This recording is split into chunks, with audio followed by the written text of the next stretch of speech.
Hey everyone, so soon we are going to be done with the fourth trimester, and yeah, my baby girl is going to be 3 months. And when I look back, to be honest, the other day I was thinking to myself, I can't believe it's already been 3 months since she came out. I can't believe it's been 3 months since she's been with us, and when I look back, I am just thankful. I am thankful to God for granting me a safe delivery. I am thankful to God that my husband was there with me during this delivery. I'm thankful to God for the midwives that were there and that supported me, and they had so much experience and knowledge. I'm just so grateful. I'm so thankful that my mother in law was there to be with our older child, with our older girl, whilst we went to the hospital for the delivery of our second girl. I'm just grateful. I'm so thankful when I look back over the last 3 months, how God has kept us, how God has protected us, how God has come through. And in this video, I just want to talk a bit about my delivery story. So then, if you follow me on Instagram, you probably noticed that I shared a bit about my pregnancy and how it was a miracle to reach week 40. I had some issues with my cervix at 17 weeks, and there was always the danger of having a miscarriage or having a premature birth. So when we arrived at week 40, I was overjoyed, and I was honestly thinking that our daughter would be born on her due date. But her due date came and went, and she decided to make her debut on the 30th of January. So a bit back to the 29th of January when my contractions started. So my contractions started, I think, around 6 p.m. in the evening, and they were there. They were coming and going. I had asked my mother-in-law to buy me tea with a herb that does help with contractions, because the whole time I'd been struggling with contractions coming and going and not being frequent enough or being maintained enough. So I asked her to just buy a tea. It's a certain herb that helps, and that they say helps. I mean, it helped me. I don't know. Like, I can't say that it will help, it will work with everyone, but it helped me at least with my contractions. So 6 p.m. we were still at home. We had dinner and we put baby girl to bed. We left her with her grandma. And then around 9 p.m. we headed to the hospital. And guys, for me, it was just a miracle that when we got there, we were both allowed to enter. And in my first with our first daughter, we got to the hospital at 3 in the morning, and um, when we got there, like my amniotic fluid had amniotic sac had burst, and the midwife that met us or who opened the door for us, she told my husband that he couldn't come with me. So for me, it was just a blessing to be able to enter. Of course, that was Corona times, but I see how God really restored the things that had been taken away from us in this delivery. So first of all, we encountered somebody who was smiling at us. She really smiled at us, and she told us to come in. We were the only couple there, and she measured my cervix, and she said that I was, I think, 5 centimeters open, and she was like, okay. She explained what would be the course of action if the contractions decrease or if they go faster, whatever. She just took time to explain everything. And what I really liked was that she really took time for us. Of course, it was unique because we're the only ones there at that time. And I think that was just the blessing of God that it was that way, that it was God's intention that we were the only couple who were delivering a child at that time. But she took time. She explained everything to us. And overall, when I look over the experience, I am thankful that she was the person who was there for us. Um, she was very knowledgeable. She came from a bigger hospital, and she had a lot of experience. And for me, the thing that I remember until today is that with my first pregnancy, the midwife tried to put the catheter here. I have thin veins. My veins are thin. Like, people struggle to draw blood out of my veins. And this lady decided to put the catheter here on the side of my arm, on this side.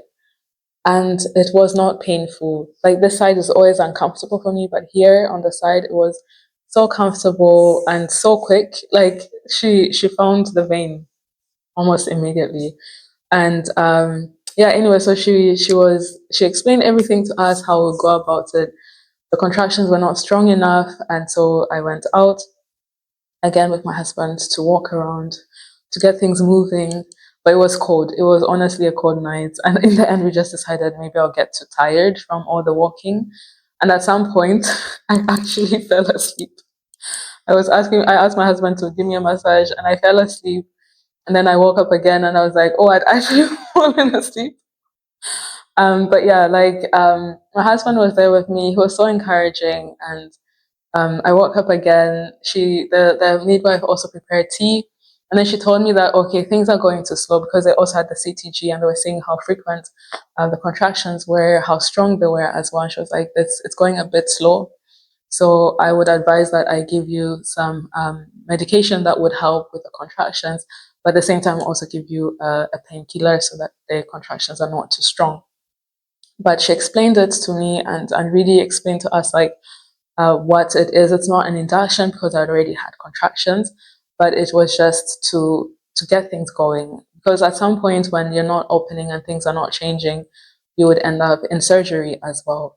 So then she then administered oxytocin and also a painkiller, and then from then things started really going.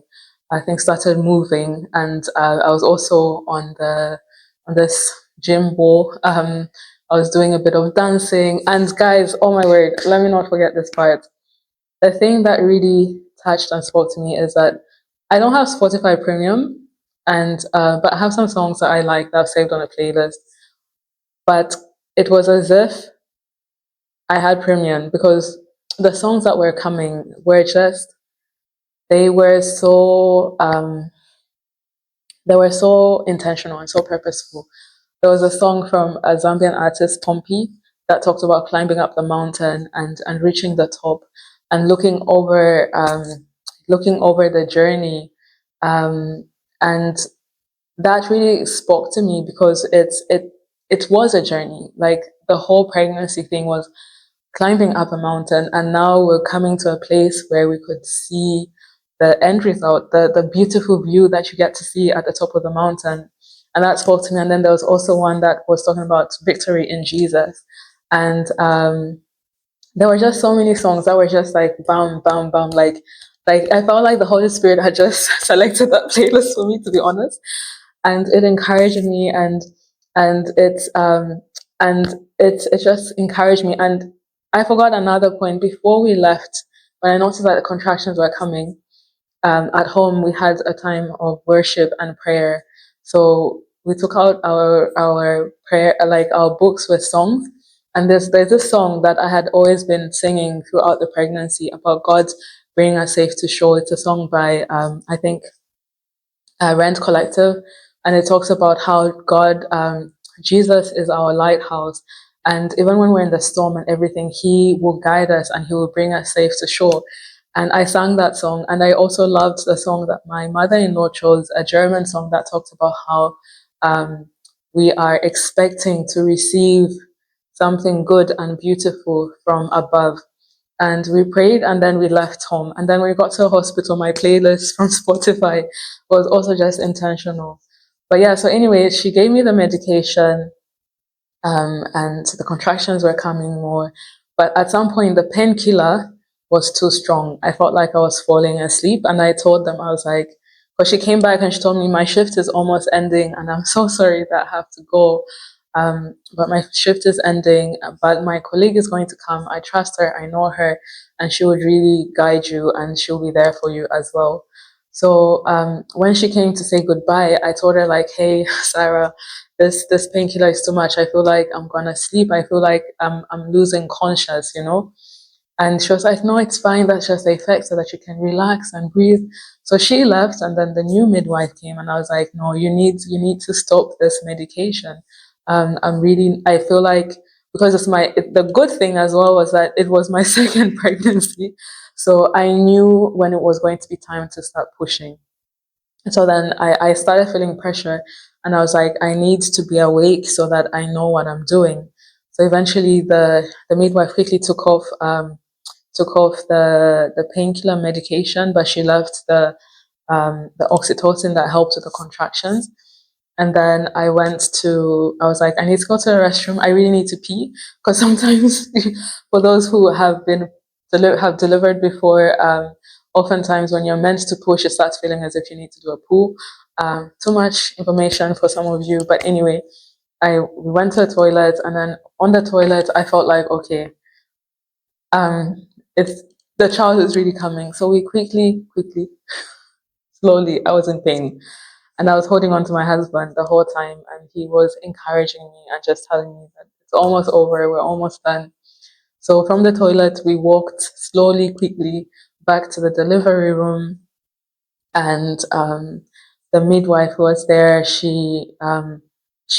because at some point I started becoming overwhelmed, and I didn't know how to breathe, how to how to do the technique of, like, because before you breathe the contractions away, and now it was like you're meant to breathe and then push, and that was quite hard for me. But she was like, no, like, when you breathe out, then you push. And she was just so encouraging. And our baby girl came out. My husband was standing on my right hand, and the whole time he was there encouraging me and telling me she's almost here and everything like that. And for me, what really spoke to me was just having my husband there. That made such a huge difference.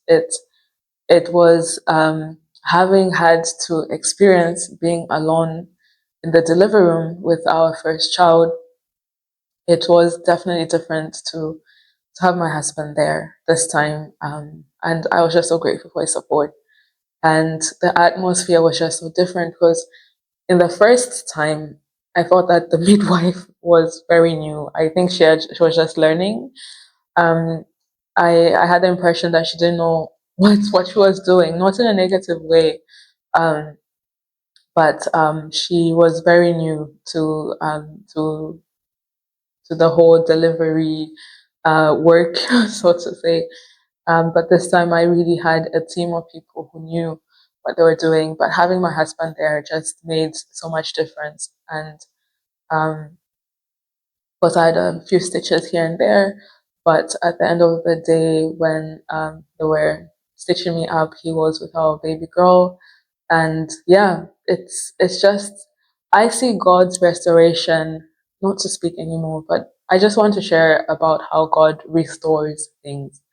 Um, when I went there to deliver our first child, our first girl, Talita, um, it was, God knew what was coming ahead, and He prepared as well. So my delivery, because my husband was not with me, so my delivery was compacted. It was 4 hours. I was there at 3, and she was born at 6:55.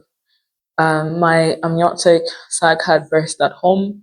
When I got to the hospital, I think I was already at 7 centimeters or something like that, or 6. So they couldn't even give me epidural. And then some hours later, she was born. And I remember in that time after delivery, I was telling friends my story, and they were like, wow, I had a strong impression to pray for you the last days. And I knew later on that these people had this strong impression to pray for me, because God knew that I was going to be put in a situation where I would be alone, where I would be with a team of people who were also maybe just stressed or overwhelmed. Maybe not really that they were inexperienced, but stressed and overwhelmed because it was Corona time. And then this time, He just created a safe environment where we were just us. And we had an experienced midwife, and she explained things, and she took time for us. She made tea for us. And then afterwards, I also got to be on the station by myself. So I was the only one to be taken care of. And I saw how God restored this experience for me and for my husband, to be in the delivery room together and to give birth to a healthy child. Because to be honest, I really felt that this pregnancy was so much harder than the first one. I was sick in the first trimester, and then the whole cervix thing at 17 weeks.